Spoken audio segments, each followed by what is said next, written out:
Hello दोस्तों, मैं हूं सूर्यकांत, आपका उद्यान मित्र। एंडलेस नेचर इस मेरे यूट्यूब चैनल में मैं आप सभी दोस्तों का स्वागत करता हूं।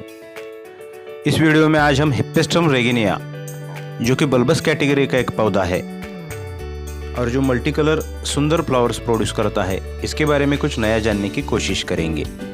दोस्तों, कॉमनली इस बल्बस प्लांट को अमरलिस कहा जाता है। हिप्पेस्ट्रम और अमरलिस के फ्लावर्स और उनके भौतिक कायिक रूप से ज़्यादातर सभी जगह इनको अमरलिस ही कहा जाता है, लेकिन अमरलिस कंदवर्गीय प्रजाति में सिर्फ एक ही प्रजाति है, अमरलिस बेलाडोना, जो मूल रूप से साउथ अफ्रीका के केप प्रदेश में चट्टानी पहाड़ों पर पाई जाती है। और अमरलिस बेलाडोना टोटली आउटडोर में सर्वाइव करने वाला बल्बस प्लांट है। और यह जो दूसरी हिप्पेस्ट्रम कंदवर्गीय प्रजाति है, इसमें लगभग 90 स्पीसीज पाई जाती है, जो सेंट्रल और साउथ अमेरिका से आती है। वनस्पति वैज्ञानिकों में बहुत सालों से इन दोनों जीन्स पर डिबेट होता आया है। रिसर्च के अनुसार अमरलिस और हिप्पेस्ट्रम दोनों अलग अलग जीन्स है, जो अलग अलग नेटिव से आते हैं। फिर भी सभी जगह कॉमनली इन्हें अमरलिस या फिर हिप्पेस्ट्रम अमरलिस ऐसे कहा जाता है, जो कि मूल रूप से अलग अलग जीन्स है। लेकिन हिप्पेस्ट्रम का वर्णन करने के लिए इनके साथ अमरलिस जोड़ा जाता है। दोस्तों, ये हिप्पेस्ट्रम रेगिनी की कंदवर्गीय सुंदर फ्लावरिंग वैरायटी है। यह मूल रूप से सेंट्रल और साउथ अमेरिका के बोलिविया, ब्राज़ील, पेरू और वेनेजुएला के मूल निवासी है। और यह सारा भौगोलिक प्रदेश ज़्यादातर पृथ्वी के दक्षिण गोलार्ध में आता है। इनके जीन्स में लगभग 90 स्पीसीज शामिल होती है और 600 से अधिक ज़्यादा हाइब्रिड किस्में पूरी दुनिया भर में पाई जाती है, जिनके बल्ब्स और फ्लावर्स कमर्शियली यूके में क्रिसमस के दौरान बेचे जाते हैं। सबसे पहले इसको कार्ल लिनियस ने वर्णित किया था, लेकिन बाद में एक इंग्लिश बॉटनिस्ट विलियम हर्बर्ट ने 1821 में इस प्रजाति का हिप्पेस्ट्रम ऐसा नाम और संशोधन और पुनर्वर्गीकरण किया। यह हिप्पेस्ट्रम शब्द मूल ग्रीक शब्द से आता है और जिसका अर्थ होता है नाइट स्टार। दोस्तों, ये हिप्पेस्ट्रम रेगिनी बल्बस प्लांट जनवरी से अप्रैल तक इस तरह के बहुत ही सुंदर लुभावने फूलों को प्रोड्यूस करता है। इसमें लाल, नारंगी, पीला, दूधिया सफ़ेद, गुलाबी इस कलर्स के फ्लावर्स होते हैं। इनके कुछ फूलों के धारियों में पंखुड़ियों के किनारे पर अलग अलग रंग दिखाई देते हैं। मोस्टली जनवरी से अप्रैल तक इनके हरी पत्तियों के बीच में 2 से 3 फीट ऊंची एक लंबी स्टेम निकलती है और इस स्टेम के शीर्ष पर 2 से 15 के समूह में कलरफुल फ्लावर्स आते हैं। इनके फ्लावर्स इस तरह 3 से 4 इंच डायमीटर में हल्के सुगंधित होते हैं। 6 पंखुड़े वाले इनके स्टार शेप्ड फ्लावर्स पीछे स्टेम की तरफ फनल शेप में डेवलप होते हैं।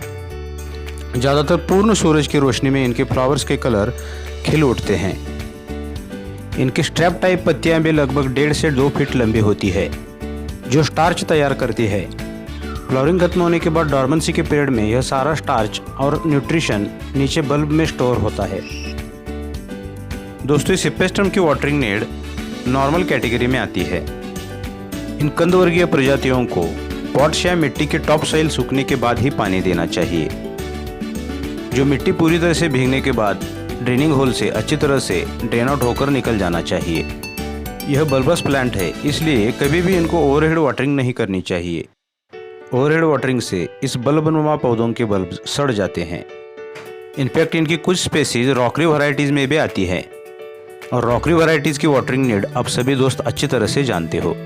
इसलिए डॉर्मेंसी पीरियड छोड़कर ग्रोइंग सीजन में इनकी मिट्टी को हमेशा हल्का मॉइस्ट रखना है। इन बल्बस प्लांट की विल्डरिंग पॉटिंग मिक्स सॉइल बनाते समय ऑर्गेनिक फर्टिलाइजर मिक्स करने से बल्ब्स और प्लांट के ऊपरी ग्रोथ के अनुसार इनके ज़रूरत अनुसार वह प्राकृतिक रूप से स्लो रिलीज होकर इनके न्यूट्रिशन को मेंटेन करता है। क्योंकि ऑर्गेनिक फर्टिलाइजर यूज़ करने से मिट्टी हमेशा सजीव रहती है। मिट्टी में स्थित जीवाणुओं की वजह से मिट्टी में हमेशा एक जैव संरचना बनी रहती है।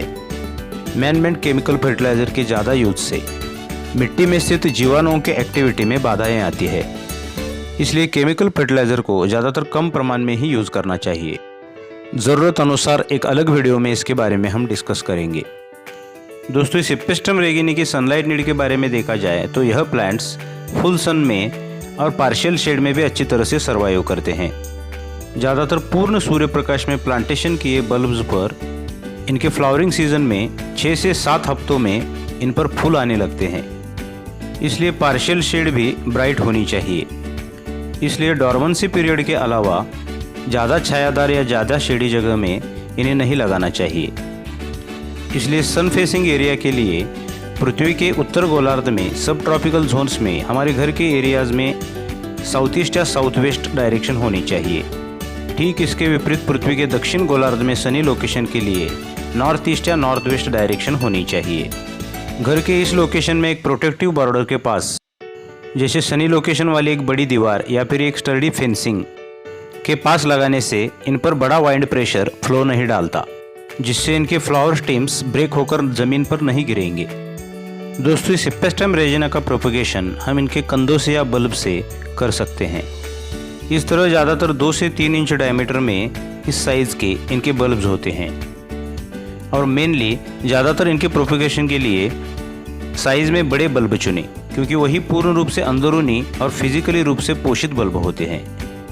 पॉटिंग मिक्स सॉइल में इनको लगाते वक्त इनका 1/4 ऊपरी हिस्सा इस तरह मिट्टी के ऊपर रहना चाहिए, जहां से इनकी लीव्स और स्टीम निकलती है। इन बल्ब्स को लगाते वक्त यह ध्यान रखें कि इनको पूरी तरह से मिट्टी के अंदर कभी न डालें। बल्ब्स के प्लांटेशन के बाद उनको पूर्ण सूरज की रोशनी में रख देना चाहिए। बल्ब्स के क्वांटिटी अनुसार हम पॉट्स या कंटेनर का आकार कम ज़्यादा अपने अनुसार कर सकते हैं। Well drain potting mix soil में अच्छी तरह से प्लांटेशन करने के बाद बल्ब की ग्रोथ और पोषण अनुसार लगभग 6 से 7 सप्ताह में इन पर फ्लावरिंग होनी शुरू होती है। दोस्तों, ज़्यादातर जनवरी से अप्रैल तक इनका फ्लावरिंग होता है। एक बार फ्लावरिंग खत्म होने के बाद इनके बल्ब्स नेचुरली डॉर्मेंसी पीरियड में जाना चाहते हैं।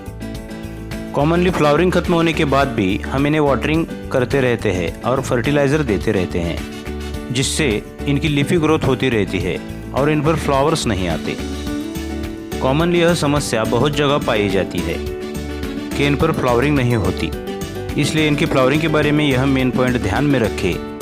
इनका फ्लावरिंग खत्म होने के बाद इनके पॉट्स में पानी और फर्टिलाइज़र देना तुरंत बंद कर देना चाहिए और इनके गमलों को एक शेडी जगह रख देना चाहिए। टोटली वाटरिंग बंद करने से इनकी पत्तियां पीली पड़ने लगेगी।